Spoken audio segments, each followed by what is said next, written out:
Hello, this is Steve, Dichroic Glassman. I had a request from a friend of mine in Norway, wondering how do I straighten out lead. In fact, I guess lead's hard to even come by in Norway. It's kind of fun. Interesting email she emailed me a little bit ago. So BB, this video's for you. This bud's for you, BB. Anyway, she wondered how she thought her lead was ruined and she didn't know how to straighten it out. I'm sure there's many videos out there on how to fix lead. I twisted this one up on purpose to give you an idea that sometimes you just run into a piece of lead and it looks like that. So intentional grounding here on this. So let's see if I can fix my camera. And let's look at how do we do this. Oh, by the way, you're going to want 3 pieces of equipment. This is called a lead vise. It's got little teeth on there, as you can see. And ideally, you want the one that comes with a spring. I think the spring broke off of this one, because it will hold it down into place. You could put a piece of wire underneath that and then screw it around the top to tighten that down so that those teeth hold on. Especially if you're a one-man shop like me, you need to devise ways. Put a piece of Velcro under there like a strap, and then you can hold that thing down. There's all kinds of ways you could do this. And then the other 2 things you want is regular pair of pliers. These are glass grozers. They'll work because they got teeth on them. You got fine little teeth so that you can grab the lead with it. And then these are lead dikes. And we'll show you what these do, because there's 2 ways you can handle cutting the lead. So let's approach this thing. Let's see if I can't find a position to where we can get an accurate view of what's going on. I'm positioning my, let's use my pliers. Okay. Let's see, we got the vise way down there. Okay, first thing you want to do is you want to take your lead and straighten it out. So I'm just going to straighten this thing out and put the track either all the way up or down. Twist it by hand. Let's see if yep, okay. We're being able to see this. Okay, we got a real kink going on in here. That's fine. Straighten it out. All of it by hand. Okay, I realize it's twisted and everything. We got a really nice giant kink over here. We can fix that. There's all kinds of lead tools that one could get. Here's 2 of them. And you can use a wood. The lead people know what this stuff is all called. I think it's called a FID, F-I-D. And these tools help open up the channels of lead. Lead people know what all these are more accurately than I do. Now what you can do is you could take this end here, or any kind of an apparatus, and you can run it down this channel. Let's see if that channel is showing. Yeah, you can run it down the channel, and that opens it up. Even down here in this giant kink. So let's put it in our vise, way down here at the other end. Okay, and sometimes you gotta smack it down. Okay, now over at this end, we'll position my camera. Down at this end, I'm holding on to the lead. Down at that end, you either got a person holding that absolutely still, or you're going to use that lead vise.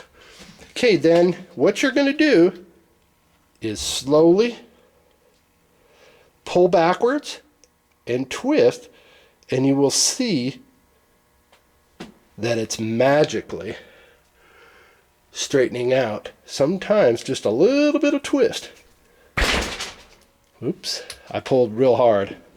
I'm pretty strong. Of course, lead's pretty strong, but I did professionally arm wrestle for 2 years. So you're pulling that straight.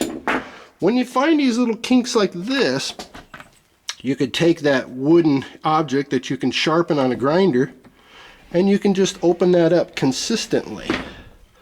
Sometimes you might have to press down like this to get it straight to cooperate. Anyway, you get the idea. This contraption sometimes will open up a channel as well, and you just run that down there. Before you know it, you work with a piece back and forth a couple times, and you can even take out these little kinks. That's where that giant kink was. I created that intentionally. Sometimes you just take the end of that little piece and you just form that wall right back up, and then you might want to grab your pliers and do this again, pulling it straight. You'll find that it's just about perfect. Now, I'm going to take another piece of lead, and I'm going to demonstrate, oops, real quickly, the difference. I made that statement that this is bigger lead. Okay, I made the statement that these lead dikes can cut in two different ways. Okay, if you take the flat side towards the lead, as you can see here, you're going to get a nice straight cut. You can see that? If you take the curved side inside and you trim it,